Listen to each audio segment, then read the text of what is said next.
Bom dia, boa tarde, boa noite. Hoje está tudo diferente, né? Sou eu que estou abrindo esse maravilhoso programa com o meu microfone. Estamos aqui, meu microfone novo, ó.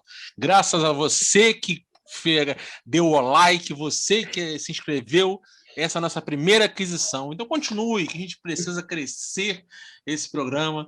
Então estamos aqui já preparando um novo estúdio, tem muita novidade por aí. E eu vou passar para o meu amigo Sidão para passar aquela pauta maravilhosa da semana.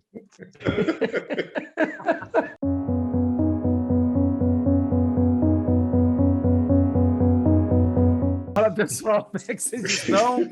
Estamos aqui mais um Dois Dedos de Diálogo, né? Vocês devem estar assistindo esse programa num sábado, Dia dos Namorados. Como o Rafael falou, tudo meio diferente, muito estranho, né? Pois é. Mas hoje a pauta é a seguinte, pessoal. Hoje falaremos de polêmica. Sei, talvez. Mas nós estaremos falando sobre sim, né? A questão relacionada principalmente às manifestações de protestos, a posicionamento dos jogadores, principalmente nesse contexto da Copa América. Vai ter Copa, não vai ter Copa? Foi aceito, não foi aceito? Aonde vão jogar? São Paulo, Rio de Janeiro, Distrito Federal? Será que vai jogar por onde, pessoal? Onde essas seleções vão aparecer? Já sabemos que São Paulo já negou, né, a participação, né, na Copa, né, mas os outros estados, os demais estados, assim como disse, né, o próprio STF, está liberando aí, no caso, para os estados decidirem. E aí nós temos aqui Flávio, Bruno, Rafael, que já se apresentou, para a gente começar a lidar com isso. Pessoal, e aí? Copa América no Brasil, o que vocês acham? Vamos começar primeiro com esse ponto aí. A Copa América no Brasil, qual é o ponto de vocês com relação a isso? Um problema que não era nosso e agora é nosso. Em chuva de pica, pega pequeno e senta. Quando chover grosso, já está ocupado. O que a gente fez? Qual o problema que teve aí? Eu acho que... Essa é braba, essa daí, que quando ele fala isso daí é complicado. Mas é bem isso daí que o Sidão falou, né? Antes da chuva de pica, é claro. Era um problema que não era nosso, né? E agora é. Por conta de birra, por conta de politicagem, né? Por conta de briga com emissora e tudo mais. E a gente vai ter Copa América. Havia necessidade? Não havia necessidade de ter a Copa América, nem por conta da desvalorização da própria Copa América. Acho que é a sexta Copa América, a quarta em 6 anos. É a quarta em 6 anos. Copa América em 6 anos e por conta do período que a gente vive, né? Mas não era um problema nosso, mas agora é. E vai ter Copa, o STF já liberou, já falou que vai ter Copa e que Deus nos proteja nessa Copa. E eu não estou falando nem da vitória do Brasil. Eu acho que é um problema que, como eu falei da última vez, a gente está atravessando a rua para escorregar na casca de banana, problema que não precisava a gente passar, então a gente vai atravessar a rua para escorregar na casca de banana que está lá do outro lado. Mas pelo menos movimentou um pouco a semana, a gente que a CPI esfriou, você que está em casa curtindo a CPI, viu que deu uma esfriada, esse movimento dos nossos queridos jogadores militantes, todos eles comunistas, que não iam jogar a Copa, que a gente pensou, mas vai ter Copa. E eu acho que muito disso, de todo esse burburinho que houve, é que a gente está muito carente, né? A gente está carente de ídolos, a gente está carente de heróis, porque todo mundo que se posiciona de qualquer forma, a gente já quer rotular, são de esquerda, de direita, e é aquilo, é meu amigo, não é? Então a gente, com essa nossa carência de líderes e de ídolos do nosso campo de pensamento, a gente acaba criando, né, essas perspectivas com os nossos jogadores, acreditando que haveria um movimento político, como já houve há algum tempo, a gente vai falar por aí no futebol, mas que no final das contas, como diria o nosso querido filósofo contemporâneo Mano Brown, vale muito mais as verdes, consequentemente. Ficou muito aquela questão do hoje sim, né? Eles vão se posicionar? Hoje sim, hoje sim. Hoje não. Hoje não. E foi uma situação tão estranha esse acovardamento que ocorreu, que no jogo da sexta, o capitão da seleção, que era outro, né? Eu sou de uma época que assim, você ser capitão de um clube, de uma seleção, era normalmente o cara que estava mais tempo, ou era o ídolo, né? E você tinha um capitão e aquele cara não jogava, você tinha, sei lá, o vice-capitão do time, tinha 1, 2, 3 no máximo, né? Eu acompanho o futebol italiano. O futebol italiano é assim, né? Os caras são nomeados na federação. Esse aqui é o primeiro capitão, o segundo capitão e o terceiro capitão. E a seleção brasileira tem esse rodízio de capitães. Então, cada jogo é um, ou cada bloquinho de jogo. Aí, na sexta-feira, vem o capitão da seleção brasileira, o cara que joga no Real Madrid, né? Tricampeão da Champions, e fala, não, vocês sabem a nossa posição e nós vamos falar na segunda-feira. Depois do jogo, nós vamos falar. Na terça, perdão, foi terça o jogo, né? Segunda, terça, foi. E aí, foi terça. E depois da terça-feira nós vamos falar e todo mundo sabe qual é a nossa posição. Aí o repórter falou, não, eu não sei qual é a posição, porque assim, realmente, em momento nenhum, jogador nenhum se posicionou. E a princípio, quando ele fala assim, todos vocês sabem a nossa posição, eles estavam tomando para eles a posição que a maioria da população tem em relação a essa Copa América, que é um absurdo, né? Que, como já foi falado aqui, a gente está trazendo um problema que não era nosso, algo que não tem a menor necessidade e que ninguém, com exceção de um pequeno grupo de dirigentes lá do Paraguai, da Conmebol, e, né, o inominável, vão ter algum tipo de vantagem. Fora isso, mais ninguém. Os jogadores não queriam, porque a férias, aquelas coisas todas. E aí, 3 dias depois, ninguém nunca falou, realmente ninguém nunca falou, nos fizeram de trouxa, né? Eles nunca falaram que iam se posicionar contra a Copa América. Isso é verdade. Nós é que, mais uma vez, como trouxas, acreditamos que eles iam fazer a coisa certa. E a questão toda, desculpa, Bruno, só discutindo, mas a questão toda em cima do que você está falando, Flávio. E a Copa América, o que eu quero entender é qual o interesse de ter a Copa América no Brasil. Porque se nós não estivéssemos numa pandemia, aí eu poderia dizer assim, turismo, legal. Mas não é. Então o interesse é o quê? É trazer, no caso, né, o público para os estádios, para gerar renda para os estádios. Não é, porque não vai ter público. A gente não consegue entender qual é a definição da explicação do motivo pelo qual tem Copa América. Tem né? dois, né? Ópio do povo. Não, tem dois. Não, nem tanto. Tem dois. Nós temos a questão do financeiro. A Conmebol. 3 patrocinadores saíram não vão expor as suas marcas na Copa América. Mas sabiam que eles vão pagar as cotas? O cartão de crédito, a cervejaria, e teve mais um que seriam patrocinadores da Copa América, não vão expor as suas marcas, mas vão pagar a sua cota. Já era contrato, né? Exatamente. Eles vão abrir mão de ter uma exposição negativa, que vai ser negativa nesse momento, mas a cota está paga, está resolvida. A Conmebol ia tomar um prejuízo de 100 milhões. Ia ficar com para quem, Flávio, esse dinheiro? Para a Conmebol. E as seleções ganham também, né? Isso é repartido. Exatamente, as federações todas. A nossa querida CBF, a AFA da Argentina, que em todas elas, CBF, AFA, do Uruguai, todo mundo tem essa questão de problema judicial, sérios, inclusive. Né? Há um tempo atrás aí o Messi não queria jogar uma Copa do Mundo por causa disso. A Argentina não tem... A Argentina tem 4 ou 5 técnicos top mundial. O Simeone acabou de ser campeão espanhol e não é o técnico da Argentina. Por que não é o técnico da Argentina? Porque o Messi não gosta. Não é isso não. Porque ninguém aceita, ninguém quer estar junto. Né? Ninguém quer ser o Tite, o bonequinho do posto de lá. Tem essa situação, a situação financeira. Só de transferir de 2020 para 2021 eles perderam 30 milhões de dólares, acho que se não me engano é em dólares. Por causa dessas, joga para lá, joga para cá, joga para lá, público também, eles ganham com isso. Um ingresso de jogo para um Venezuela e Bolívia numa Copa América dessa é um absurdo de caro. Paga R$200 para ver Venezuela e Bolívia. Se a gente fizer o nosso catadão aqui, a gente faz jogo pau a pau com esses caras. E tem essa primeira parte. E tem, aí sim, Rafael, toda uma parte do presidente, assim, não vai ter Copa porque não tem problema. É mais uma parte do negacionismo.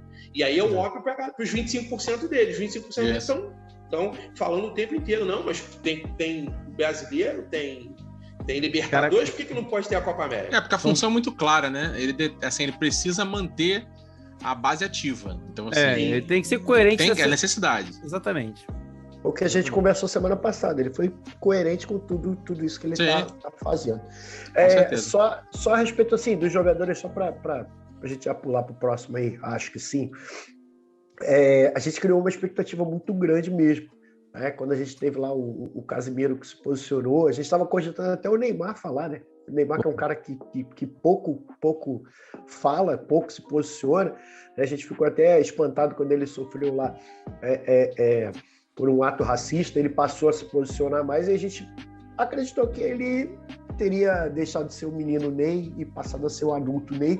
E acreditamos muito que eles se posicionariam, né? E aí quando você tem lá o manifesto, eu li só um pedacinho para fazer Nossa, terrível. É ridículo. Ridículo. Tá bom. Desnecessário. Desnecessário. Melhor que tivesse ficado quieto mesmo. América. Melhor que tivesse ficado quieto. Pois é.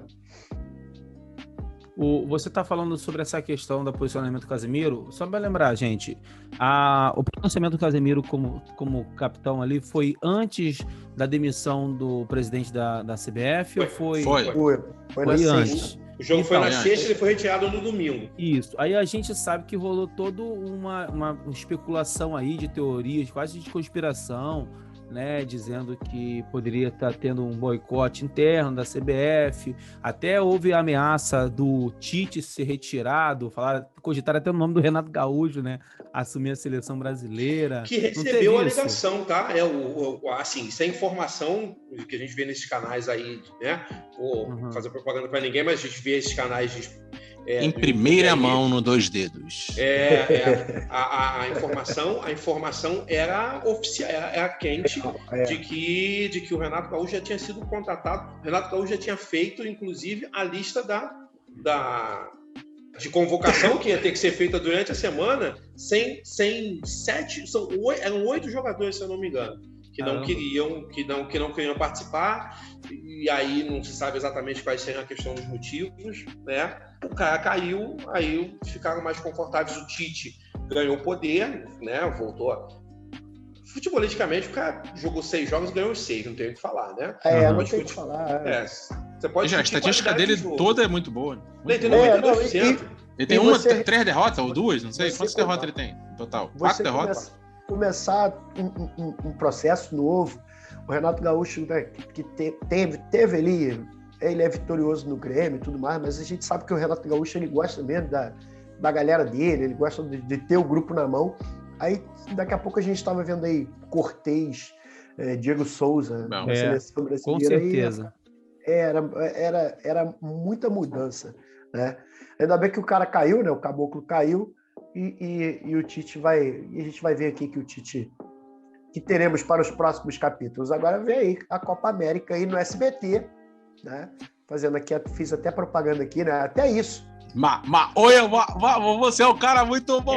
Toma 50.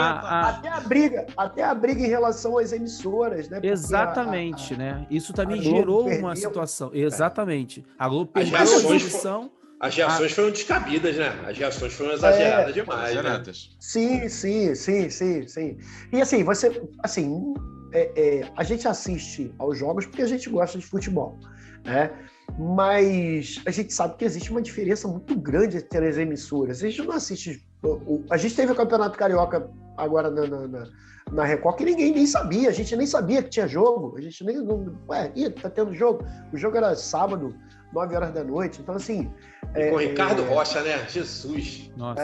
Com o Ricardo Rocha. E, assim, o lance é que como as pessoas precisam se posicionar, né, os 25% precisam se posicionar, né, aí o pessoal, não, agora a gente vai assistir no SBT para não dar audiência para Globo Lixo, né, como eles gostam de falar. Como se a Globo tivesse muito preocupada, né? É mesmo. Tá dura. Entendeu? Acabou agora. Entendeu? Mas com certeza. Agora, assim, vamos lá. A gente está falando sobre posicionamento de jogadores, falamos sobre, então, a existência dessa Copa aqui no Brasil, né? E o cerne hoje do nosso programa, a gente quer falar também com vocês que estão assistindo a gente agora, são manifestações em vários eventos esportivos onde nós tivemos, né, protestos, pessoas que estavam ali participando, mas tinham posicionamentos muitas das vezes contrários e posicionamentos que visavam passar uma mensagem, né, em cima, obviamente, das suas participações nesses eventos, né? Ora sejam Olimpíadas, podem ser também jogos futebolísticos, enfim. Eu vou trazer aqui para vocês, gente, um caso que ocorreu lá em 1968, que é bem clássico, agora deve com certeza reprisar daqui a alguns dias, né? Principalmente no contexto agora das Olimpíadas de Tóquio, que é o caso dos dois atletistas, né, norte-americanos, Tommy Smith e John Carlos, que estavam no pódio depois de vencerem, né, os 200 metros, e eles levantaram o punho cerrado com uma luva nas suas mãos preta, fazendo o gesto que era do grupo Pantera Negra, que não tem nada a ver com o personagem até então, né? Os quadrinhos, né? O movimento, né? Não tinha a ver diretamente com o personagem. Gerando ali uma comoção, um grupo que era extremamente perseguido nos Estados Unidos, um grupo que tinha ali uma visão por parte do público conservador norte-americano como um público radical, e os dois atletas fizeram essa ação. E o mais interessante é que o terceiro atleta, gente, era um branco. Eu não sei se ele era australiano, se ele era... Eu lembro que ele era assim, ou era australiano, ou ele era da cortina de ferro, Iugoslávia, esses países assim, isso. Eu sei que ele estava ali, né, participando, e ele também foi punido pela Comissão Olímpica e perdeu a medalha, né? Anos depois, parece que ele conseguiu reverter o quadro, mas ele também perdeu a medalha naquela ocasião. E isso por um manifesto que gerou uma comoção muito grande. Outro manifesto, né? E aí agora eu vou começar a subir os anos aqui, para a gente não ficar lá, né, para muito tempos atrás, né? Vou subir um pouquinho mais aqui, né? Subir não, na verdade, mais ou menos, vou subir mais ou menos aqui, que foi, no caso, um outro caso também na década de 60, que é o caso do boxeador, o Ali. Vocês lembram do boxeador Ali? Muhammad Ali. Cassius Clay, na verdade. Cassius Clay. Ele era Cassius Clay. Converteu. Né? Ele se converteu, né, ao Islã, virou muçulmano e adotou o nome de Muhammad Ali. Muhammad Ali, na verdade, né? E ele recusou também de se alistar no exército americano durante a guerra do Vietnã. Isso, ele foi convocado, na verdade, para o Vietnã e não foi. Exatamente. E aí deu essa... Ele jogou a medalha fora? Isso. Ele foi destituído, né, daquele título mundial que ele tinha. Isso, ele era campeão mundial e aí eu acho que na época, hoje, se eu não me engano, no boxe são 3 confederações, né? Tem a Associação Mundial, Confederação Mundial, são 3 títulos diferentes. Na época parece que acho que eram 2 só, e aí ele jogou fora, e aí isso gerou a criação da terceira, né? Que foi quando ele voltou até a lutar, e aí depois foram fazendo a questão das unificações, né? Já não mais como Cassius Clay e como Muhammad Ali. Então tem até aquele funk famoso aqui no Brasil, né? Bota aí, Sidão, né? Do pois é, não vem que não tem. Vamos lá. Você diz que bateu em 10, eu bati em mais de 100. E aí o cara fala que quebra o braço do Cassius Clay. Na Bahia eu ensinei, tem pernada no Bruce Lee, quebrei o braço do Cassius Clay. Pois é. Não é que não tem. Caraca, Fábio. Quebrei o braço do Cassius Clay. Cassius Clay. Não, 70% de quem tá assistindo isso agora não faz ideia. Não sabe ideia. Entendeu? Me respeita que eu sou dessa época. Quem não curtiu o Colibri, por favor, não dirija a palavra a mim. O Rafael, o esporte sempre teve isso, né? Porque às vezes, assim, a gente costuma muito falar, né, que esporte e política não se misturam e é o contrário, né? Esporte e política, eles estão extremamente interligados. A gente tem esses casos que o Sidão falou. Aqui no Brasil, a gente tinha diversos jogadores que no Botafogo a gente teve Afonsinho, Paulo César Caju, que eram contrários ali ao período da ditadura militar. O João Saldanha, que era treinador da seleção de 70 ele foi substituído, não foi? Foi. Há poucos dias antes da Copa, né? Então, assim, você tinha muito esses atletas reivindicando, né, lutando por minorias. O Reinaldo do Atlético Mineiro também fazia o gesto de punhos cerrados e aos poucos as coisas vão se perdendo. Aos poucos a gente vai vendo essa situação se perdendo. Se eu não me engano, né, eu acho que é a seleção da Croácia, né, parece que a Eurocopa começa amanhã, ou começou hoje. Né, dependendo do dia que você estiver assistindo esse vídeo. A Eurocopa que começou ontem, parece que algumas seleções tinham programado alguns atos, né, contra racismo, de se ajoelhar no campo e tudo mais. E a seleção da Croácia se negou a participar. E a seleção da Croácia já avisou que não irá participar desses atos antirracistas. Então, assim, eles não vão se ajoelhar no início dos jogos. Fala, Flávio, quer falar? Na Fórmula 1 nós tivemos isso ano passado, quando o Lewis Hamilton levantou essa bandeira e o Verstappen falou que não ia fazer. Não ia fazer. Então eles têm todo um ritual antes das corridas, né, que horas antes da corrida eles dão uma volta no caminhão. Quando tinha volta no caminhão. Volta no caminhão, exatamente. E aí o ano passado, por causa dessa questão de não ter público, eles não faziam mais a volta, porque não fazia sentido, já que não tinha ninguém na pista. Eles se reuniam ali perto da largada. E aí o Hamilton, que né, amigo do menino Ney, mas o menino Ney não segue muito essa questão mais combativa. E aí alguns pilotos, não foi só o Verstappen, não. Eu lembro claramente dele, tinha mais um, eu não sei se o Leclerc, eu acho que o Leclerc também fez na primeira semana, mas aí passou a não fazer mais, eu nem sei se continua essa prática esse ano, né? Já teve 5 ou 6 corridas. Tem a democracia corintiana, né? Sim, doutor só.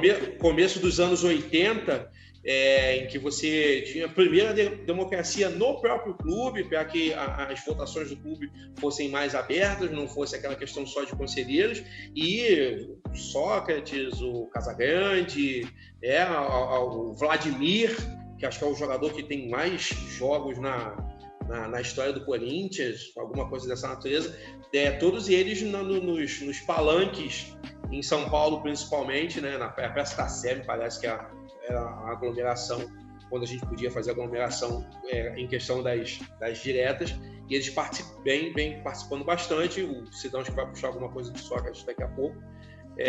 Hoje, realmente, você não tem mais jogadores que se posicionem dessa forma, não. E eu acho que... Eu penso muito até vou dar a palavra para o Sidão também, mas que eu penso muito no histórico, no nosso histórico e em tantos outros históricos, porque eu ia falar elite, mas eu aprendi essa semana, junto com o Bruno, que nós não ia falar elite, ia falar burguesia. Porque a burguesia brasileira, assim, ela foi muito mais esperta, não vou dizer inteligente, do que em outros lugares, porque nos Estados Unidos, aí vocês podem falar muito melhor do que eu, a partir da 14ª emenda, assim, a burguesia decidiu que eu não aceito a igualdade. Não aceito. Então, assim, todos os atletas, assim, a gente vai até, acho que muito mais movimento lá, por isso, eles cresceram com aquilo de que as pessoas não aceitam que nós somos iguais. Nós não somos iguais. Aqui, eu acho que eles pescaram, não, calma aí, não. Vamos falar pra eles que eles são iguais, gente. Todo mundo é igual, a gente é todo mundo amigo. E eu acho que, assim, a partir disso, claro que assim, nós temos muitas pessoas, mas a partir do momento que todo mundo é igual e a partir do momento que a gente cria essa cultura do nosso povo legal, unido, e da elitização, né? Não queria usar elitização, mas a elitização de todo mundo, porque eu acho que aqui, quando a gente fala dos atletas antigamente e tal, eles não tinham financeiramente a vida que os atletas de hoje têm. E acho que a gente tem uma cultura aqui que a gente muda de vida quando a gente ganha mais dinheiro. Então, a gente, assim, a partir do momento que eu tenho mais dinheiro, eu não pertenço mais à classe que eu pertencia antes. Então, assim, eu acabo deixando rolar, pô. Não, como eu tenho dinheiro, eu não preciso estar envolvido, né? Legal, tem gente que muda até de cor. Muda de cor, você vai ficando mais branco, né? Entendeu? Eu não quero a loucura da direita, nem o comunismo, as ideias né, comunistas da esquerda. Então, assim, a gente muda de patamar e eu acho que é muito por conta disso. Então, assim, eu vejo muito... eu não vejo... Apesar de estar em voga a questão do patriotismo, eu não vejo hoje uma identificação muito grande de muitos atletas com o Brasil. Acho que não... Sabe? Porque eu acho que assim, nessa época que a gente fala, tinha uma identificação muito assim, do futebol com o povo. Eles estavam aqui, Rafael. Eles estavam aqui. Se você pegar a década de 80... sim, exatamente. Se você pegar a década de 80, acho que o Falcão foi o primeiro grande jogador a sair em 82. Acho que na Copa de 82 ele já estava no Roma. E foi para um time, né, bem cozinho lá na Itália. Não está entre os grandes da Itália. Tá? É um time médio. Né? Na Itália, se você pegar a Roma, não é um dos super times de lá. O Zico foi em 85, 83, desculpa. Né? Tinha-se uma diferença, né? Você podia ter só 2 ou 3 jogadores, acho que eram 3, 2 primeiro e 3 depois, então só saía top de linha. Hoje você pode ter teve um jogo que a Inter de Milão fez há pouco tempo, que não tinha nenhum jogador nascido na Itália. Eles tinham um jogador que era croata, se eu não me engano, naturalizado italiano, tinha um brasileiro naturalizado italiano, mas os outros, assim, eles eram naturalizados, mas não tinha nenhum jogador de nascimento na Itália. Então, assim, é diferente dos Estados Unidos. Os grandes atletas norte-americanos jogam nos Estados Unidos. Se você pensa no basquete, o Steph Curry tá lá, o LeBron tá lá, né? Que é um super ativista. Se você pensa no futebol americano, o Kaepernick, né? Que foi o que puxou aquela questão de estar de joelho. Se ajoelhar na hora do hino. É americano e jogava lá. É diferente, né? Você estar no local invariavelmente faz com que você sinta mais as necessidades do local. O jogador brasileiro, você vê, foi convocado à seleção para jogar a Copa América, tem 3 jogadores que jogam no Brasil. Possivelmente não dos 3 nem titular você. Tem um goleiro, terceiro goleiro, que é o goleiro do Palmeiras, e tem 2 do Flamengo. O resto são 20 jogadores que estão fora do Brasil. Estão fora do Brasil. Morando, com vida consolidada. Entendeu? Acaba sendo...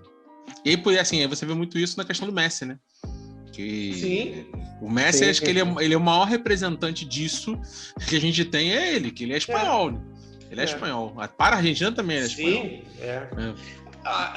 Isso até ajuda a questão que hoje é incrível, né? Nós já estamos chegando, ou já estamos nos 40 anos, você lembra muito provavelmente da Copa de 94. Você lembra de 94? Você lembra de 98, da tristeza que foi tomar os 3 gols da França? De 2002. Hoje você não tem, né? Nem por nós não temos mais essa ligação com a seleção brasileira. Isso. E essa geração atual também não tem. Eles não têm. É a mesma coisa que você falou do Messi, né? O Messi na Argentina, ele é muito criticado porque não ganhou nada como jogador pela Argentina profissional e muita gente não considera ele argentino. Como você falou, ele é catalão, né? Pois é.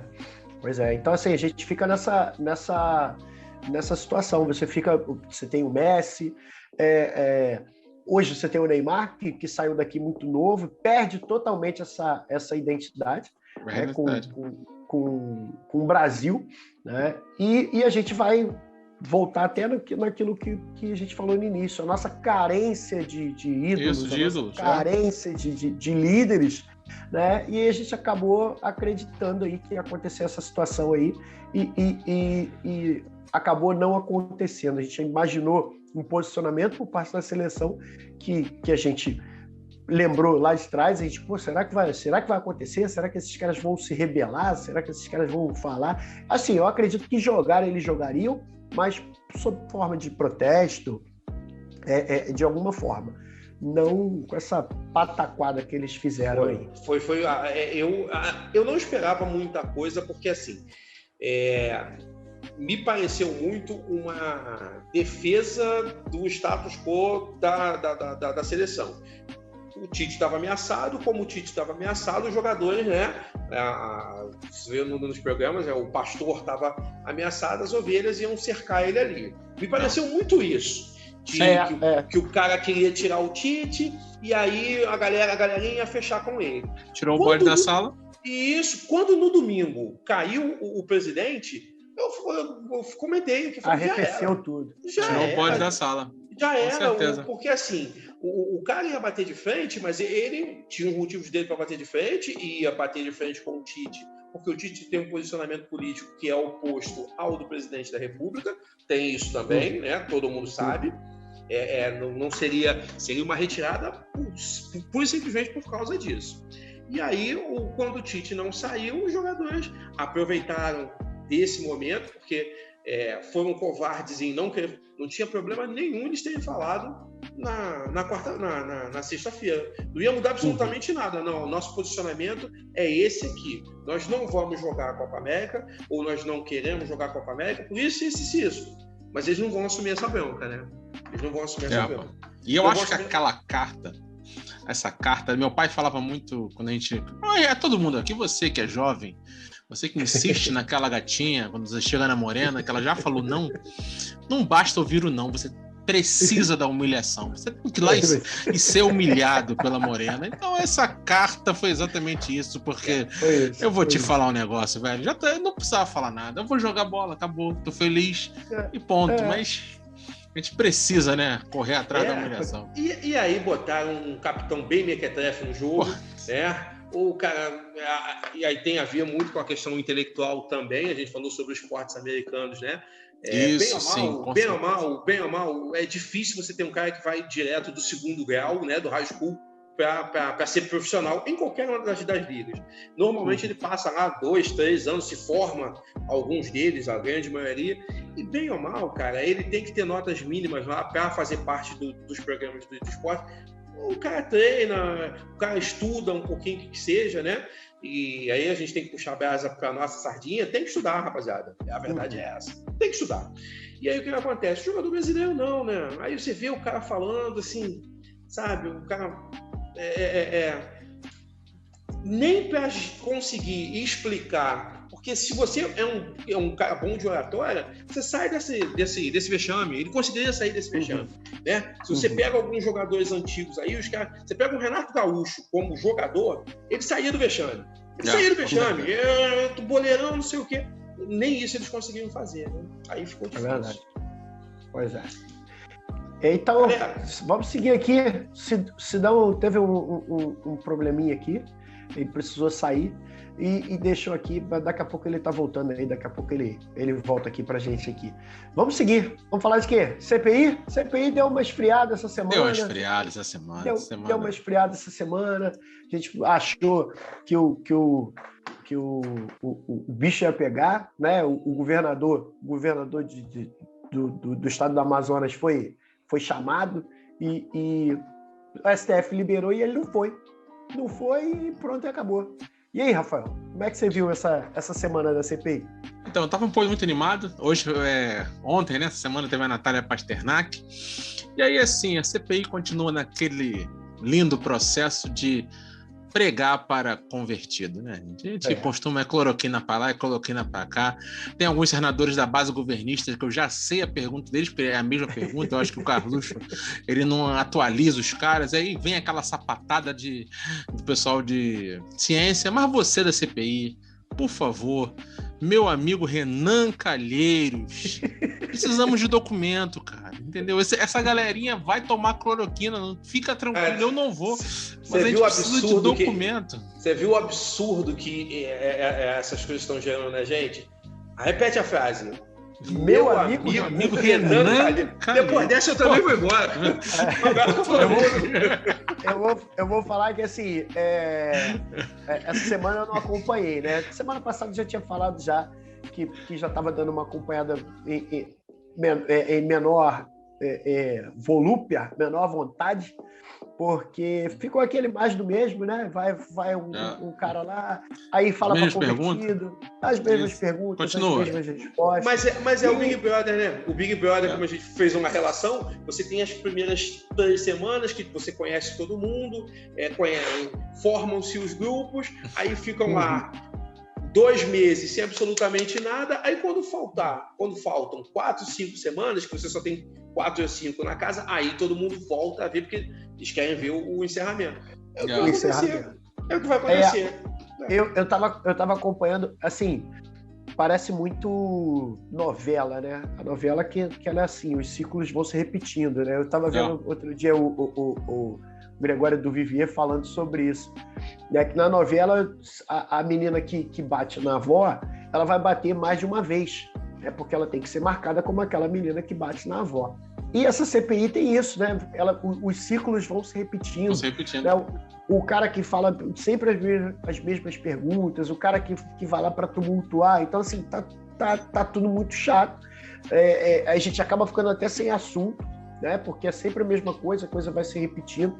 E eu tô acompanhando cada vez menos, né? Acompanhando pelos cortezinhos, cada vez menos, quando tem alguma coisa engraçada, quando chega alguma coisa... Eu só gosto aquele Reis é muito bom, a parte dele. Você se diverte, mas... Entendeu? É assim, e eu volto ao problema da política entender que aquele bendito... meu amigo Fernando Henrique, fala para eles que não deu certo. De novo, mas fala que não deu certo, que é sangrar o presidente até 2022, entendeu? Porque não... Tomara que tenha, mas a gente não vê movimento efetivo dentro da CPI, não tem movimento efetivo. Falar mal da cloroquina, trazer, super gabaritados, tanto a Luana quanto essa Pasternak, muito gabaritados, mas estão falando para quem está preocupado com a ciência. É a realidade, né? E que um número bem reduzido de pessoas, né?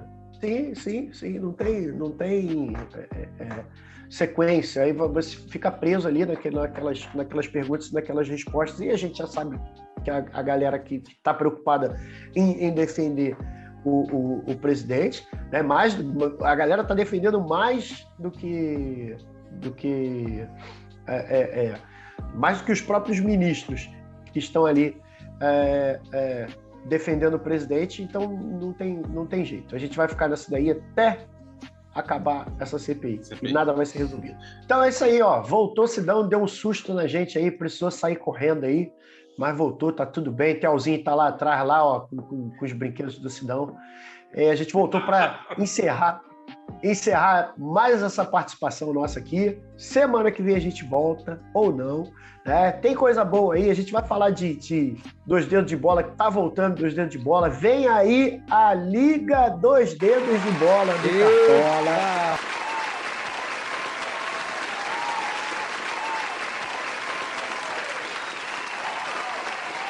Cartola. Prepara que vem coisa boa aí. Final do ano vai ter prêmio, vai ter um monte de coisa. Rafael, o que tem pro pessoal, Rafael? O que vai ter pro pessoal? Então, a gente está pensando aqui em fazer grandes prêmios para vocês. Primeiro a gente quer agradecer a vocês que, devido à curtida, a gente está adquirindo novos equipamentos devido às visualizações de vocês. Se você gosta do canal, visualize, compartilhe com seus amigos, que a gente precisa comprar equipamentos novos, alugar o nosso estúdio que está a todo vapor para o próximo ano. Então aguardem que terá novidades. E essa Liga do Cartola, eu vou dizer para vocês, prêmios nunca anunciados por esse canal ainda, que serão anunciados ainda. Nunca na história desse país vocês viram prêmios. Para, espera, daqui a pouco o programa vai ser anunciado. É isso aí, então... ó. E tem muita novidade. Esse ano ainda, a gente está 50% imunizado. Então, esse ano ainda a gente vai ter o 2 Dedos de Diálogo em estúdio. Presente, filho. A gente vai estar presente, a gente vai estar falando... Hein? Não vai ter delay, não vai ter nada, ninguém vai cair, a gente vai estar falando muita merda junto, filho. Se separado a gente já fala merda, imagina junto. Vamos formar um robô gigante, né? Meu Deus do céu, gente. Então é isso, pessoal. Eu tive que, né, como eles falaram aí, eu tive um acidente, mas o Teodoro já tá bem agora, tá brincando aqui. Obrigado por vocês terem assistido. Deixem aí seus comentários, curtam esse vídeo, se inscrevam no nosso canal. Toda a semana vocês vão ter aqui 2 Dedos de Diálogo. Lembrando, não vamos fazer tantas edições não, tá? É um vídeo mais passado mesmo para facilitar logo a publicação de cada um deles. Beleza, gente? Pessoal, muito obrigado a vocês terem participado também. Um abraço para todos e tchau, até o próximo. Valeu!